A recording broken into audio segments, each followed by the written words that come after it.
Hi, good morning. My name is Dr. Briscoe. I work for Boston Children's Hospital, where I'm a pediatric epileptologist, and I'm excited to be presenting to you today on how you can work with your doctor on epilepsy medication access for cure epilepsy. In terms of conflicts of interest, I don't have any personal conflicts of interest. It's important to note that this talk is sponsored by SK Life Science, which is paying for the recording of the talk, although I'm not personally receiving any kind of honorarium. The reason why we're talking about this today is because getting anti-seizure medications can be a significant burden for families, as many of you likely know. We know that this can be a significant stressor both for people with epilepsy and their families. And based on survey research, we know that about half of caregivers whose children have epilepsy need a prior authorization for one of their medications. And about 1/3 of them have had delays up to a week long in anti-seizure medications because of these issues. When kids with epilepsy and adults with epilepsy have delays to their anti-seizure medications, we know that they can have breakthrough seizures, hospitalizations, could cause financial strain, and impacts on families' mental health. So that's why the reason we're talking about this today, in terms to help understand what might be going on in different scenarios, and help people strategize around how they might face certain barriers. We're going to do this through a series of cases. These are not real patients, nor real names, but just to make this a little bit more engaging. So we have Sarah. She's 16. She has a new diagnosis of epilepsy and was just started on levetiracetam. Her epilepsy doctor gave her a seizure action plan about what to do if she has another long seizure, as well as a nasal rescue medication if a seizure goes on for longer than 5 minutes. Her family goes with her to pick it up from the pharmacy, but the pharmacist tells them that they can't give them the medication because they're waiting on insurance approval. Family goes back after 2 days, but the medication is still not ready, and they don't know what's going on. So what might be going on and what can they do about it? So most scripts these days in the United States are sent electronically, so sent through the medical record to the pharmacy. Sometimes when we send the script, it will let us know that that medication needs a prior authorization or additional documentation like a medical necessity, clinic notes, etc. Sometimes it doesn't. And so if we know that it's going to need a prior authorization, then that triggers a process which is unique to every hospital and doctor's office of who needs to send in that information to the insurance company, how it gets sent, and fill out the forms that are needed. Once those forms are filled out and they receive all the information they need, insurance companies review the claims. This is usually done by an administrator, or these days, sometimes even artificial intelligence, who looks through the information submitted and says, does this meet our requirements for approving this medication? They then make a decision, and again, this is not a medical person making a decision at this point, to approve or deny the medication based on the information that was provided. If they approve it, then you can go get your medication from the pharmacy. As you can imagine, in this multi-step process, there's lots of places where things can really break down. For example, because prior authorization requirements are constantly changing and shifting, even within the same company, so even if someone doesn't change insurance companies, that companies' policies shift. And so sometimes we don't get notified that a prior authorization is even needed. And so in some cases, the necessary information isn't sent to the insurance companies simply because we don't know that it's needed. You can also imagine that when the administrator gets the information or artificial intelligence is reviewing it, that there can be errors there, either because things weren't sent or because of the person who's reviewing them doesn't have the medical knowledge to appropriately review the request. And so there's just lots of places at each one of these steps where things can break down. So I've said the word prior authorization a lot, but it's not always clear to everyone what this means. You also hear them called PAs. So what is this? What does it mean when someone says a prior authorization? So prior authorizations are practices of healthcare insurance companies to evaluate whether things that the doctors request are medically necessary and to ensure that there's no cheaper options. So it's purely based on the insurance company needing to approve what the doctor recommends. These have been increasing over time. It's estimated between 10 and 20% increase in prior authorization requirements per year. We've already talked about the barriers that this can pose to families, and delaying medication for patients with epilepsy, but it also has significant costs to the system. About 25% of physicians report that prior authorizations have caused adverse events, meaning hospitalization, seizures, etc., for one of their patients. And over 80% of physicians report that it's delayed care for their patients. The average time in the United States that physicians spend per week dealing with prior authorizations is about 14.4 hours per week. And it's estimated that it costs physicians and hospitals over $26.7 billion per year. So it's a very costly and time-consuming process that can have a lot of negative implications for patients. I'll leave the slide with the only good news, which there is a new regulatory changes as medical associations have been pushing back on some of these requirements, called CMS Final Rule, and that was passed last year in 2024. And this does require insurance companies to respond to urgent requests within 72 hours. So if a medication is marked as urgent, they have to respond within 72 hours, and non-urgent requests within 7 days. And they have to include why they're denying the medication. And in the future, they're also going to have to publicly report the metrics for how many prior authorizations they're approving and denying. So hopefully, as this rule gets implemented, things will start to get a little bit better and less costly. So going back to Sarah, our 16-year-old who has a new diagnosis of epilepsy, and they can't get her rescue medication from the pharmacy. So Sarah's dad calls the doctor's office to say what's going on, and the nurse calls back, the family back, and tells them that the prior authorization was needed and it was denied by the insurance company. The doctor's office says that they're working on an appeal. So what does that mean? What does it mean that they're working to appeal, and what can the family do in the meantime? So prior authorizations can be denied by insurance companies for a couple of common reasons. One of the reasons is that medications might simply not be on the list of the ones that the insurer considers approved. This is also called, you'll hear the word non-formulary, meaning it's not on their list of things that they cover. A second reason that it might not be approved is that the insurance policy requires patients to do step therapy or fail other therapies. And third common reason why PAs can be denied is that the insurer determines that the information that was given by the doctor's office doesn't show why this specific drug is required.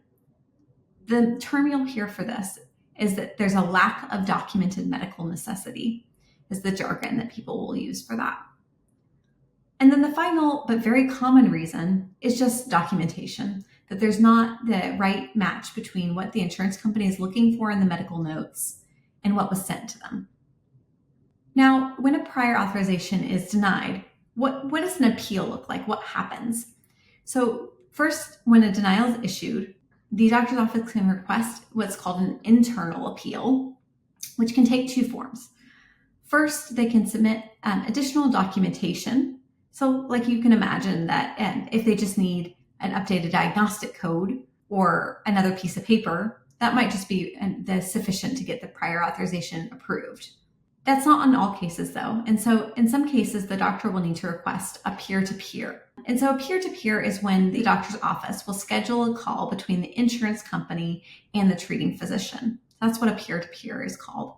It's a little bit of a misnomer because not always the person calling from the insurance company is a physician. Sometimes they can be a pharmacist or a nurse, and it's relatively uncommon that they're actually a specialist in the disorder of interest. And so when I'm doing a peer-to-peer, I've never had a conversation with another pediatric neurologist or an epileptologist. Sometimes they're professions like pediatricians, general pediatricians, or OBGYNs, or even orthopedists. And so it's important to know that that person might not have the specialty knowledge that a peer-to-peer would imply. After this appeal, which can either be from documentation or this peer-to-peer process, the insurance will make another determination if the medication or the therapy is approved or not based on the conversation. This is usually fairly quick after peer-to-peer, usually within 2 to 3 days. This is obviously a lengthy process because it involves lots of steps, again, of calls getting scheduled, everyone being able to talk together, et cetera, additional documentation being sent. And so, Sarah's family, this little girl who just was diagnosed with epilepsy, is waiting, and they have no rescue medication if she's going to have a long seizure. This obviously causes a lot of anxiety. What can they do while they're waiting for this appeal? The first thing that people can do is call their insurance company directly. They can ask for a denial letter, which is required by law, and see the reason why that the medication that's been recommended by their doctor is being denied. That should be included in the letter. It's not always still, because the CMS law is relatively new. If it's missing, you can request the insurer's policy for medication and ask what documentation is missing or required for approval. You can also ask for who your pharmacy benefits manager is, to ask if there's any comparable drugs that are covered and if a prior authorization is needed for those. That's the insurance company route, directly contacting them, and sometimes pressure from the families can also help to expedite things. The second thing is talking to your doctor. You can ask them if there are any other rescue medication alternatives that might be equivalent. Are there any other options that might not require a prior authorization or that might be on that pharmacy's list of approved medications? You can also, when you talk to your doctor, ask them to do a peer-to-peer. This is not an automatic process that's offered by the insurance companies, and so the doctor's office usually has to request it. The other thing that you can do when you talk to them is ask them to document the name and credentials of the person if the peer-to-peer is denied in the medical record, so that this can be included in written or external appeals. The last thing that the family can do while they're waiting is look to see what other options for paying for the medication might be. So these can be things like coupons. One website that I sometimes look at is called GoodRx. I have no affiliation with them, but they sometimes have coupons that really bring down the cost of medication and allow families to reasonably pay for things out of pocket, especially in cases of things like rescue medications that are only needed one time. And then sometimes drug manufacturers have charitable drug programs that will offer free or discounted drugs. So it's sometimes worth looking on their website to see if that is an option. I'm Michele Torres, and I am a pediatric chaplain at a major medical center. I've been here for 16 years. It's my dream job. I'm also the parent of an 18-year-old who has Lennox Gastaut Syndrome and who was diagnosed with infantile spasms at 5 months old. And he's also medically complex. I have two boys. My older son, Mateo, is 18 years old. And we noticed at 3 months, he started losing milestones. And he was eventually referred to a neurologist. And as soon as the neurologist saw him in the waiting room, recognized that he had infantile spasms. And then the EEG confirmed that he had the hips arrhythmia pattern, which is a diagnostic criteria. We received a few months later that he was legally blind and had cortical visual impairment.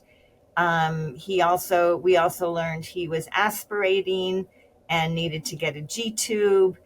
And, that began a long future ahead of needing multiple therapies. We deal a lot with prior authorizations. So, for example, he's on a medication for restrictive lung disease where he's on an offline medication that's typically used for kids with cystic fibrosis. And so the pulmonologist has had to do not only a PA, so they approve it, and this drug literally keeps him out of the hospital. And I think this is also a kind of a common scenario for kids with encephalopathic epilepsies, is that there's a lot of respiratory side effects from the medications.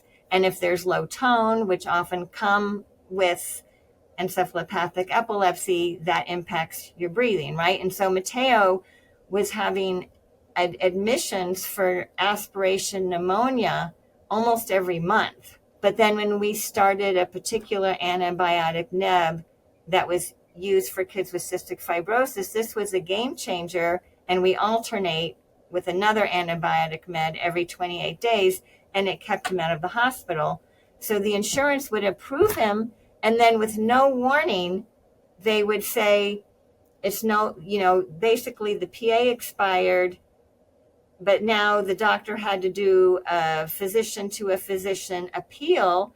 And more than once it was denied again. And it was so crazy because it's like, you'd rather pay for an ICU admission. So what we would do was, of course, reach out to the doctor, and generally that there was in this case, there was a pulmonary nursing DL distribution list. So, I would email them, I would call. Now we have, I think most hospitals have the patient portals. And I mean, for me, I found that to be a very positive experience. So yeah, basically contacting the doctor, contacting the nursing team, and generally it's the doctor having to do another appeal where thankfully, he's eventually succeeded. Our next case, David. He's 10. He has Lennox Gastaut Syndrome, which is also called LGS, and he's been on liquid clobazam for a number of years. David, unfortunately, has been having a lot of issues with vomiting and regurgitation lately. Not entirely clear why. And because of this, the family's had to give him several extra doses of medication when he vomits them up. Because of this vomiting, he's run out of medications 5 days early, and the family only has enough medication to give him till tomorrow. And the pharmacy, when the family calls them, says that they can't refill until the date that it is due. So what might be going on, and what can the family do about it? So clobazam is an example of a controlled substance, which is often a type of medication that we have more challenges in getting refills on. Controlled substances are medications that have special government regulations because they're thought that it's possible that they could cause dependence, misuse, or addiction. They're labeled as Schedule 1 through 5, is something that you will see. And all controlled substances limit the number of refills allowed. It's very common for seizure medications to be controlled substances because anything that works in the brain requires a lot of additional work for companies to prove to the FDA and DEA that it does not have abuse potential. Controlled substances, I mentioned earlier, can often be a problem with refills because state and federal laws that are meant to reduce misuse. So things like, if you guys have heard about the opioid crisis, for example, we don't want people refilling opioids early because that could cause abuse and overdoses and those sorts of things. When medications are controlled, they don't allow for early refills, which are often needed, like in the case of our patient, David. So obviously this is distressing to the family that they can't get his seizure medication. What can they do about it? The first thing that they can do when they talk to the pharmacist is they can ask them for an insurance emergency override for spillage. This is where the pharmacy calls the insurance company and requests an emergency override and explains why it's needed. The second thing the family can do is call their doctor's office and let them know. Sometimes the physician's office is going to need to give approval for emergency overrides. Pharmacies will sometimes call the hospital main number and not be able to get through to the individual physician. And then the approval needed just is not granted because of logistical barriers. So it's important to let the physician know that they need to call the pharmacy. Sometimes when it's not possible to get an emergency override for situations like weekends and nights, the physician can recommend an emergency bridge with other medications, which are like clonazepam that can be given while the patient is out of medications. As prevention in the future, you can also ask your doctor's office to write when patients have common problem of, for example, vomiting. The doctor's office can also write for something as needed, which is called PRN, and that can be included on the script for doses for vomiting so that additional volume can be given to try to prevent these issues in the future. The third thing the family can do is similar to our other case. Look online for coupons, like through GoodRx, and assess, is it possible to pay out of pocket for a 5-day supply, for example. And one tip for this is sometimes liquid medications are expensive because the bottles cannot be broken. And so sometimes if the liquids are too expensive with the coupons, you can also look if there's a similar dose for pills. This is where your doctor's office is also going to be helpful to seeing if converting to pills is going to be an option. The last thing is there are definitely patients when they run out of medication and have no options of getting the medication or an appropriate bridge, where I tell them to go to the emergency room if they're running out of medications. This is usually for patients who have a history of withdrawal that has provoked long seizures or severe seizures, or if I don't anticipate the patient will be able to get the medication the next day. There's a lot of clinics and hospitals that have on-call numbers that if you're not sure about what to do, even after hours, that people can contact for assistance. And sometimes even some hospitals will have programs where they are able to give emergency supplies to keep people from needing to go to the ER. It's very hospital dependent though. Our next case is case 3. This is Miguel. He's 12. He has drug-resistant epilepsy from a perinatal brain injury. He's on a medication called rufinamide, and it was recently increased in terms of doses because he was having a lot of seizures. The family goes to the pharmacy and needs a refill, and he has no more medication as of tomorrow. And the pharmacy says they can't give it to him for another 5 days. So there's a couple of common reasons for refill issues after dose increases. One of them is just logistical. Sometimes the pharmacies are automatically refilling the old prescription. And so the system might be confused and they might not be seeing the new prescription that has the updated dose on it. So usually the first step will be talking to the pharmacy and making sure they're filling the script, the new script, with the correct dose. A second common issue is that the pharmacy just doesn't have the medication in stock. Sometimes in these cases, the pharmacy can fill just what they have. So if they have 10 pills, at least that gets the family to when the pharmacy will have the rest of the medication. Pharmacists are not physicians, and so they might not know the implications of being off medications, seizure medications, for 5 days. The other thing that can happen if they're having stock issues is they can send medications to another local pharmacy that might have enough. They should help you to identify which pharmacy has enough because they should be able to see in their computer who has what. In terms of local pharmacies. Otherwise, most families would start calling many pharmacies and no one has it, and it can be very frustrating. Controlled substances are going to need the doctor's office to send a new script to the other pharmacy because they can't be transferred between pharmacies. But it's important to tell the doctor's office which pharmacy to send it to. So that's the first step, is identifying which pharmacy does have enough sufficient stock. The third thing that might be going on is that the prescriber might not have sent a new script when they increase the dose, or the pharmacy might not have received it. So if the pharmacy can't see the new script, you'll need to call the doctor's office to make sure that it was sent to the correct pharmacy or resend it. The fourth thing that can happen is there can be an insurance system mismatch where the insurance is showing that the day supply hasn't run out yet.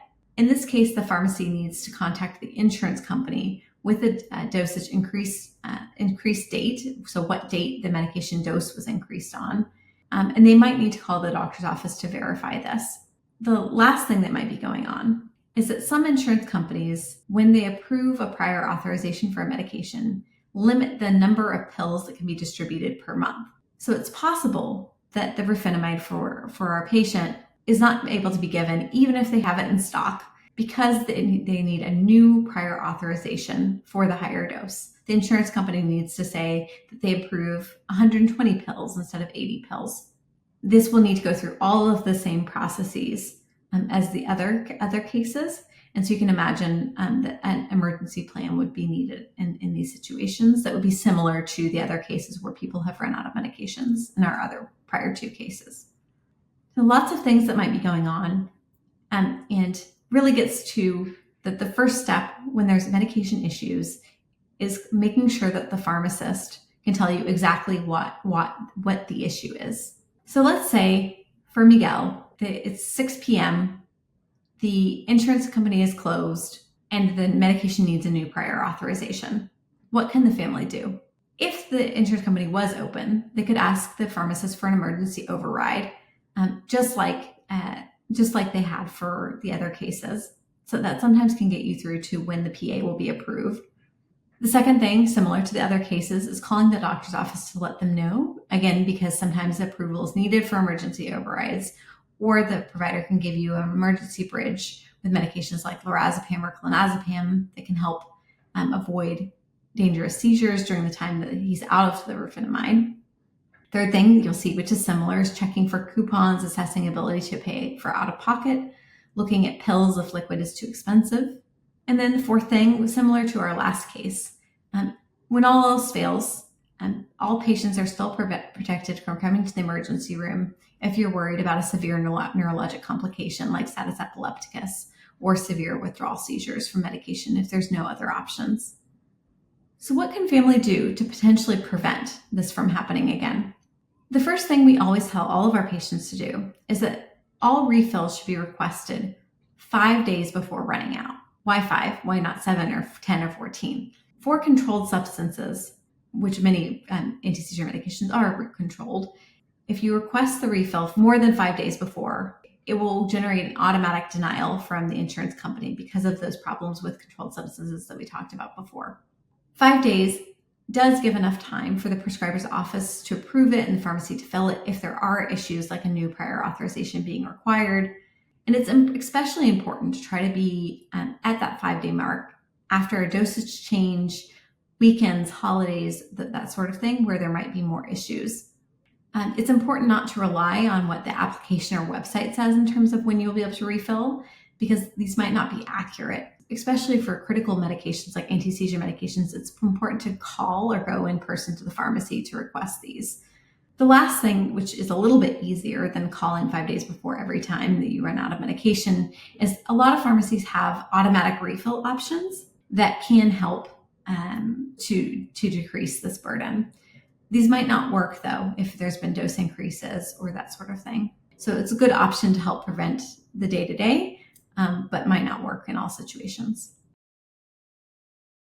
We have trained many pharmacists over the years. They're such an important member of the team. I like to say the pharmacy is one of our second homes, right? We're there, it feels like at least 3 times a week, and then there's also a compounding pharmacy and there's actually and then there's the 24-hour pharmacy that we use when you need to get a medication the same day that might be new, or if it's a crisis and you've had a recent increase and you need it, you need it called in that day. So we had a day in September where Mateo started clustering, and clusters can lead to status. And so we were nearby, so I just took him to the epilepsy department and asked to speak with the nurse practitioner who works with his epileptologist. His epileptologist was out of town.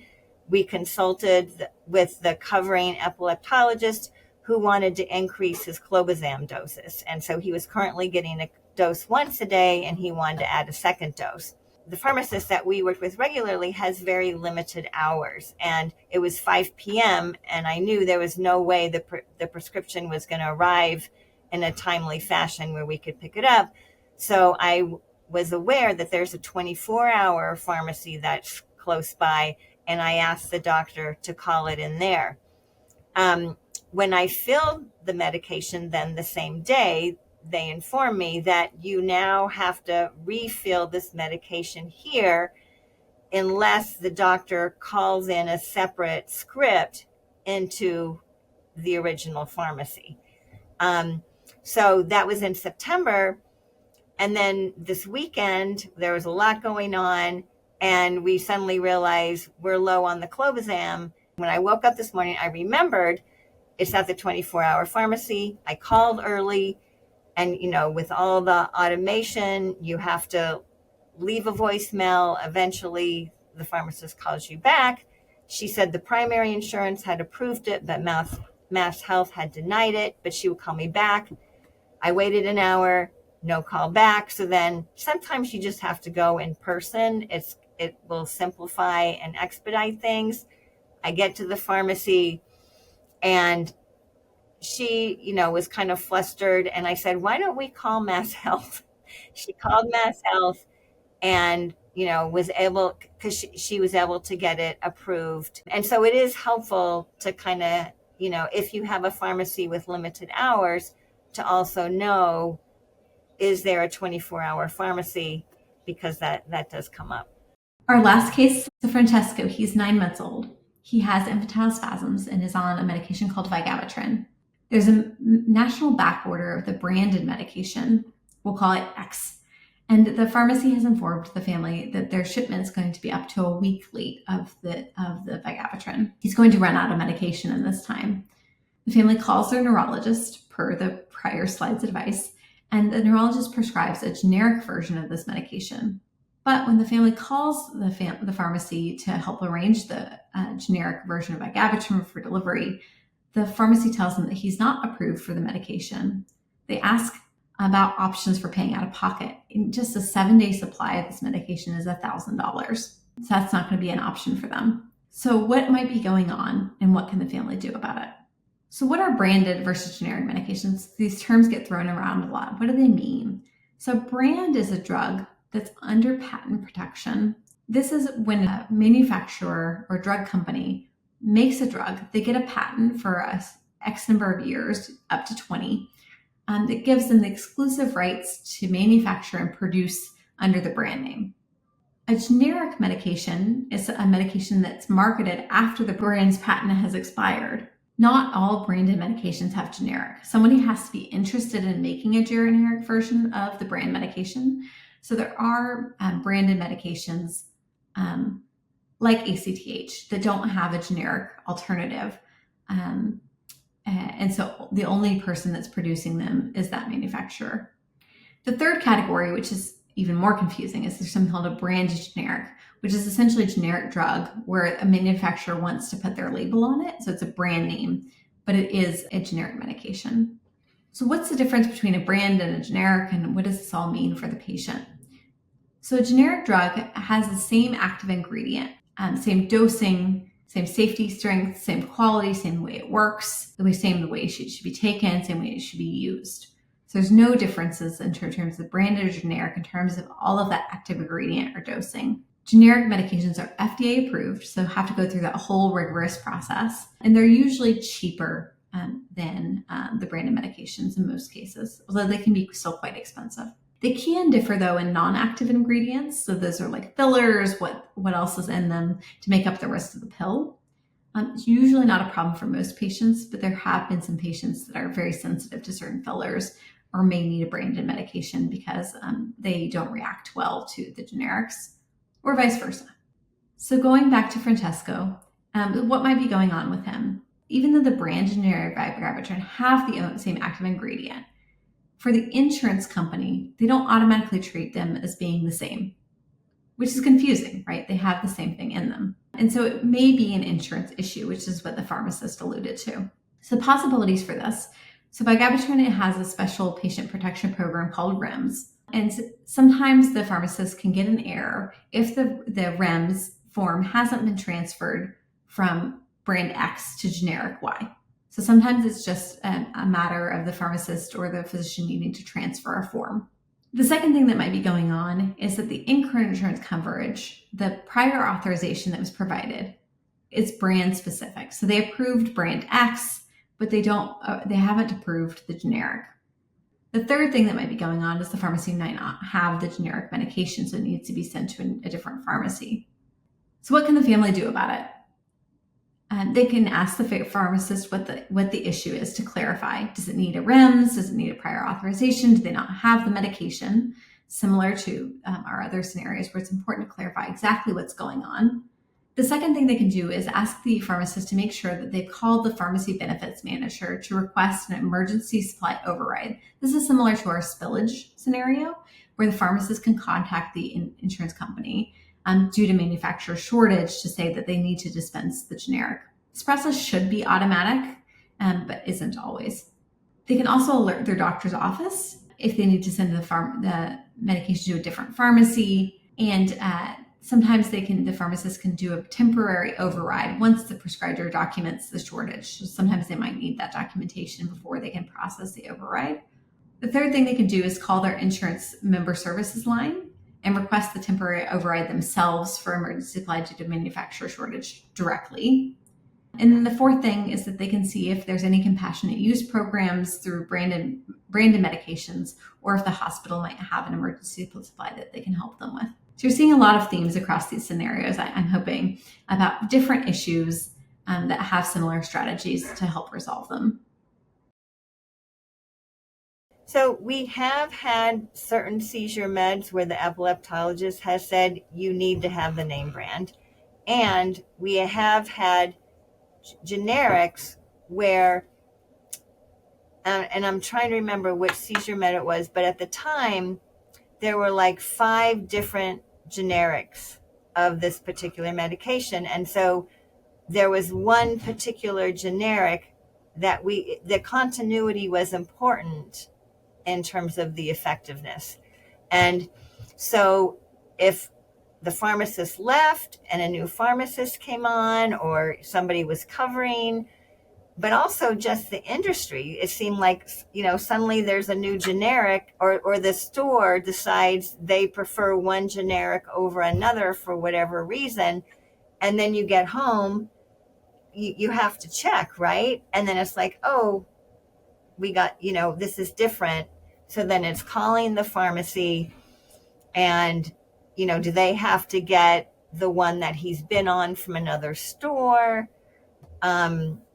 Most of the time it was possible to get the one he had been on. Occasionally we would have to call the doctor's office and say, what do we do?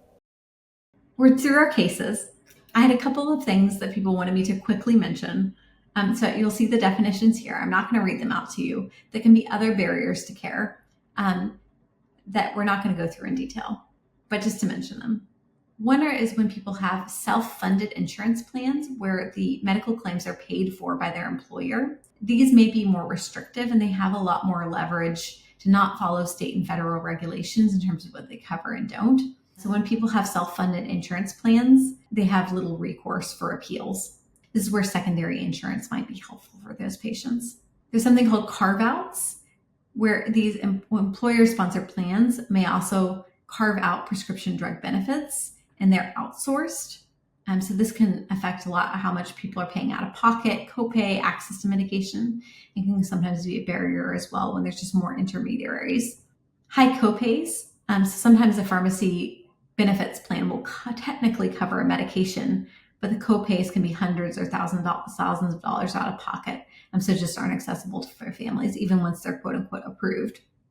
And the last thing I'll mention on this barrier slide is that depending on the state people live in, there's barriers to access to Medicaid based on documentation status, based on income level, et cetera. And this is highly variable depending on what state people are living on. So just crossing a state border might dramatically change the benefits that somebody is eligible for. So we certainly have patients who move different states so that their child can get access to therapies, which is obviously a very high bar and high challenge for families. I'm going to end with something a little bit less depressing, which are tips and tricks that we haven't talked about. And so social workers and community health workers, patient navigators, a lot of different epilepsy offices will have these personnel, and they're super helpful for families to try to help minimize or defray the costs of obtaining medication. They can help people identify what programs they might qualify for, help them get secondary insurance, strategies around barriers. So it's always helpful to ask your office if they have a social worker. Second tip, with any new script that you have, any new medication, you can call your insurance company and ask for an approval of a 60 to 90 day supply by mail. And so obviously if something is arriving to you through your door and it's automatically being refilled, that can be a lot easier and help prevent issues. And the last tip is that prior authorizations are usually approved for a year. Most kids with epilepsy are on their medications for longer than 1 year. And so we tell people to mark their calendars at 11 months after approval is granted. And that's when you should let your doctor's office know that you're going to need a new prior authorization so you don't run out of medication. I want to acknowledge that navigating the system is its own job, particularly for people who have drug-resistant epilepsy and complex medical needs. And I wish we had a system that was more efficient and didn't require that. But hopefully this can help to think through some common issues. Thank you so much for your attention. And please reach out if you have any concerns or questions.